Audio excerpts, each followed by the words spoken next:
If you earned $1 per second, then to make $1 million would take you about 11 and a half days. But to make $1 billion would take you over 31 and a half years.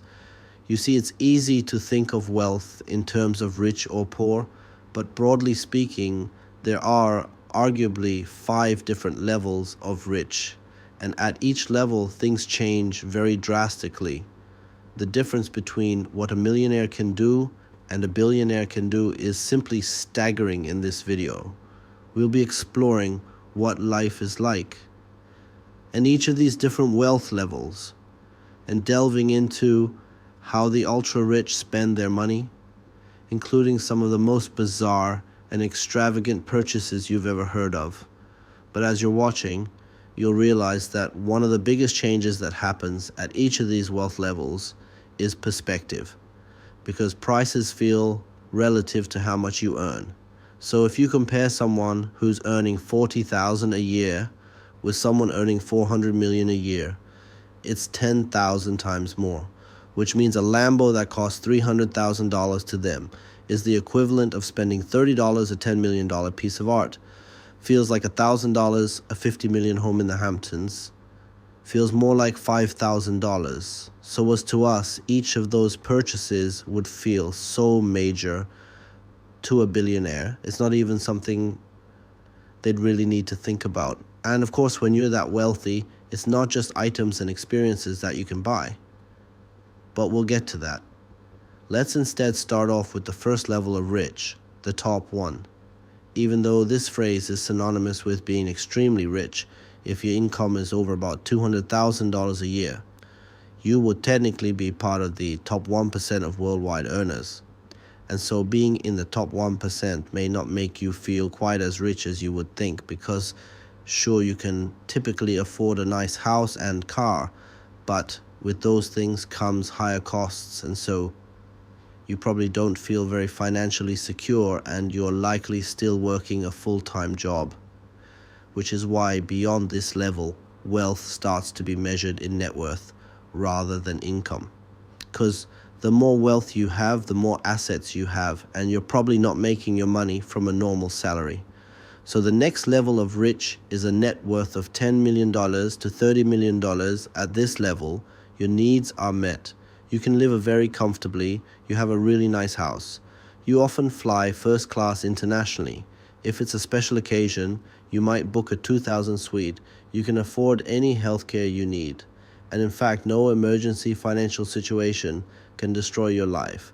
And yet you're still not rich in the way that money doesn't matter. You still have to be sensible and careful when it comes to big decisions. And in the banking world, you're still not classified as having an ultra high net worth. Which brings us to our next level, a net worth of $30 million to $100 million. At this point, you start playing in the big leagues, and most likely you run or have a controlling interest in a very large company. You always stay at 5-star hotels, and you have multiple residences all around the world that you can stay in as well. You take holidays during prime time, for example, going to Monaco for the Grand Prix or Cannes for the film festival, and you won't bat an eyelid when the place you're staying at costs $10,000 to $20,000 per night. You have personal assistants and are starting to 4810 diamonds inside, and only 8 are made each year. Or if you want to go a lot bigger than that, many billionaires turn to art, and not just rare paintings, but things like this dead shark art piece created by Damien Hirst. That sold for $12 million, or let's say you like piano. Well, here's the same crystal piano that was used for the Beijing Olympic Games that was purchased at a private auction for a record $3.2 million. You see, when you're at this wealth level, your mind is the only real limit to what is available. But then we have our final level, the 1 billion net worth and above now, before we get into what you can do as a billionaire, which honestly is pretty insane.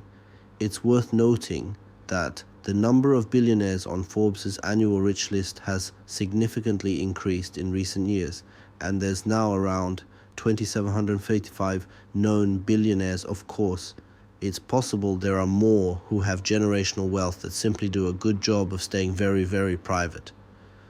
But either way, Forbes have estimated these two 745 billionaires are worth a combined $13.1 trillion, and therefore have more wealth between them than the poorest 5 billion people on Earth combined. These statistics are overwhelming, but let's actually visualize it to put things in perspective. This rice example really highlights that even within this billionaire category, the difference between 1 billion and the kind of wealth Jeff Bezos or Elon Musk have is insanely vast. I'm also a big fan of James Jani's YouTube channel, and he did a great job of visualizing the difference between these large sums of money in a different way. So after seeing these examples, we've now got a better idea of the scale of $1 billion. So now let's look at what you can actually do with that, because essentially you can buy anything. And I do mean anything. We're no longer talking about luxurious items and experiences. Firstly, you can buy access. You can ask your staff to contact almost anyone on the planet and get a call back. It's amazing the level of access and respect $1 billion can get you, where within an hour you could ask your people to get in touch with someone and they'd be able to do it. And I'm not just talking about contacting celebrities. It worked the same with powerful people within politics as well, especially because the billionaire may well be a donor to their political party. And so if you're a billionaire, you may occasionally meet with the heads of states and have conversations with them, which brings us to the second thing. $1 billion can buy influence as a billionaire. You have many ways to shape public policy and the public debates. And this isn't always done in some kind of evil way, like lobbying for lower taxes for rich people. Although obviously that does happen. But the simple fact is, because of your wealth and connections, you can absolutely influence big changes in the world. And not just on a political level, because another thing you can buy is impact through philanthropy and charity. Your money can literally change countless lives. The question is, how do you distribute them? Clean water for villages, fund new hospitals, try to save a dying species of animal with money. You can impact almost anything of your choice. But one of the biggest differences with billionaires that is often overlooked is the ability to essentially buy time. You quite literally don't have to wait for anything. No lines, no sitting around. Just think about it. You've got your own private jet. So you just show up at the airport whenever you want. Sit down in the plane, and 2 minutes later you're in the sky and can go wherever you wish. When you arrive, a driver will have already been arranged to pick you up and take you wherever you want to go. Your assistant will have already got the best table at the restaurant you mentioned wanting to eat at. Or maybe your assistant arranged for a celebrity chef to come to one of your vacation homes instead. At whatever time you choose, everything you could need is taken care of for you. However, believe it or not, there are some downsides to being this ultra wealthy. Firstly, it's nearly impossible to have normal emotional relationships at this level. It can become increasingly difficult to have friends and family that love you for who you are. They exist, but it's pretty hard to know which ones they are, because your world is likely filled with yes men and people looking to take advantage at every opportunity. Your trust and connections with people are undoubtedly considerably weakened. Dating also becomes an odd experience on the one hand. Some of the world's most beautiful and intelligent women are all around you at parties and events, but again, finding someone you have a genuine emotional connection with is a different story, especially because your time is so valuable that you're always busy and unable to invest in making deep connections with new people. And even if you do find someone, the relationship balance is skewed in a strange way when you have essentially unlimited money, because no matter whether you pay for everything or whether your partner makes their own money, either way, something about the dynamic feels off. And finally, and most crucially of all, no level of money can give you truly everything, because death is the great equalizer and losing loved ones and losing your own health and facing your own mortality are problems that no amount of money can solve. The Reddit poster who inspired this video and deserves full credit talks about how he met Sylvester Stallone at a party, who had obviously had a very successful career. He said he was such a great guy, had huge levels of wealth and luxury, a smart and beautiful wife, and yet he also had a special needs son who died young. In his words, nobody has it all.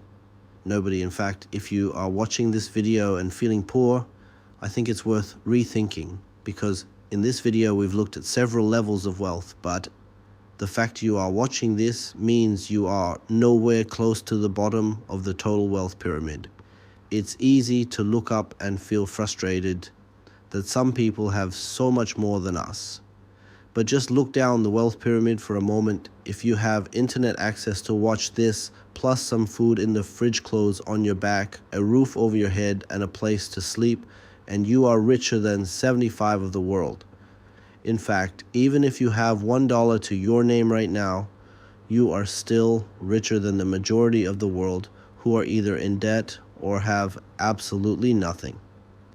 What this video really highlights is that rich versus poor is so arbitrary. It's not two groups. There are many, many different levels, and compared to most of the world, you might well be a lot richer than you think. If you enjoyed this video, please make sure you subscribe and turn on notifications for future mini documentaries that are on the way. Thank you for watching to the end. You are Elysian, and I'll see you next time. Cheers you.